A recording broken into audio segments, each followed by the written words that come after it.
Assalamualaikum warahmatullahi wabarakatuh. Kebanyakan masalah hidup biasanya disebabkan oleh dua hal ini. Yang pertama, kita bertindak tanpa berpikir. Yang kedua, kita berpikir tanpa bertindak. Coba mari kita bahas satu persatu.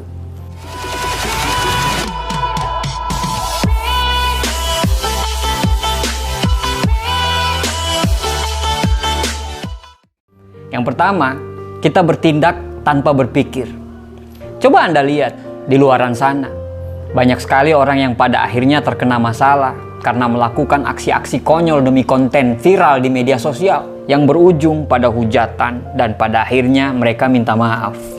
Berapa banyak orang-orang yang marah, sebel sama seseorang, akhirnya lidahnya kepleset dan menghina, merendahkan orang lain, suku lain, agama lain, dan berujung pada kasus hukum. Berapa banyak pertemanan hancur hanya gara-gara omongan yang tidak dipikir dulu akibatnya.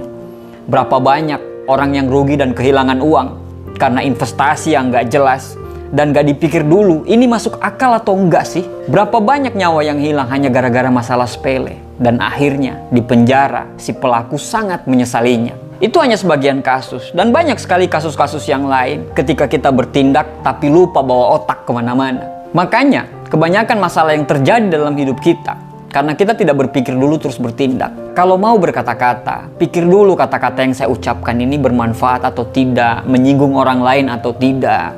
Jangan sampai kata-kata kita dikontrol oleh emosi kita. Kalau mau buat konten, pikir dulu ini bermanfaat atau enggak, ini menghibur orang atau enggak. Atau setidaknya kalau bikin konten itu nggak usah yang aneh-aneh lah. Apalagi sampai berpikir yang penting viral dulu, urusan dihujat itu belakangan. Bro, bikin konten bermanfaat aja, banyak orang loh yang gak suka.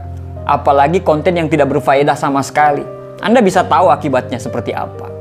Begitu juga dari segi keuangan. Ketika kita membelanjakan sesuatu, kita pikir dulu, kita itu masih punya utang gak sih? Barang yang kita beli tersebut bermanfaat atau enggak? Ini hanya sekedar kebutuhan atau keinginan. Supaya uang yang keluar itu benar-benar bermanfaat dan kita tidak menyesal di kemudian hari.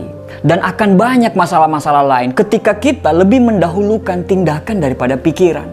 Jadi berpikirlah sebelum bertindak supaya tidak menghadapi masalah di kemudian hari. Yang kedua, berpikir tanpa bertindak.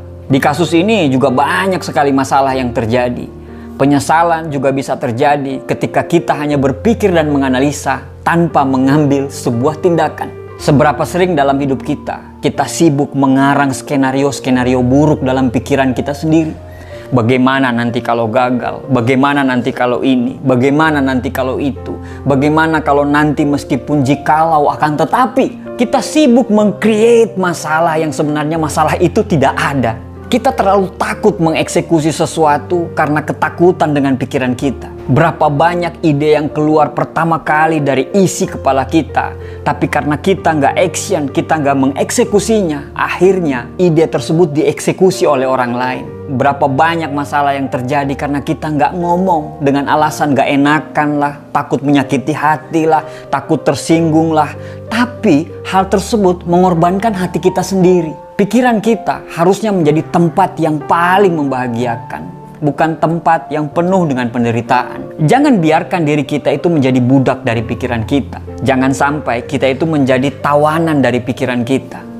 99% dari penderitaan disebabkan oleh pikiran yang diciptakan di dalam kepala kita. Sedangkan sisanya yang 1% disebabkan apa yang benar-benar terjadi di dalam sebuah kenyataan. Yang menjadi masalah besar biasanya bukan si masalah itu sendiri, tapi cara berpikir dan persepsi kita terhadap masalah itu sendiri. Seringkali memikirkan lebih berat daripada kenyataan. Salah satu kunci kesuksesan adalah kita harus berani mengambil resiko. Saat kita mengambil resiko, peluang antara keberhasilan dan kegagalan menjadi 50-50. Memang tidak ada jaminan kemenangan. Tapi kalau kita tidak mengambil resiko 100%, kita pasti gagal. Ada banyak keputusan yang kita ambil dalam kehidupan kita. Pengambilan keputusan ini yang akan membuat langkah kita ke depannya terhadap kehidupan kita akan lebih jauh. Untuk itu, apabila ada kesempatan untuk menentukan suatu hal, cobalah untuk mengambil resiko. Akal dan hati merupakan bagian dari panca indera yang paling urgen dalam kehidupan.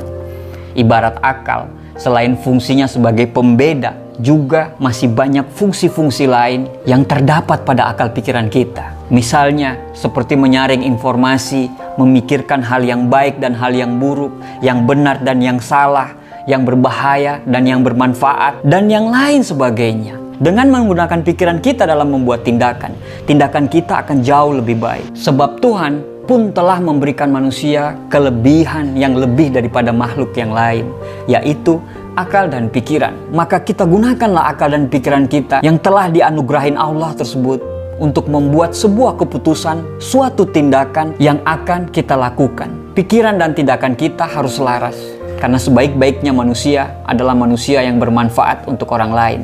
Terima kasih. Assalamualaikum warahmatullahi wabarakatuh.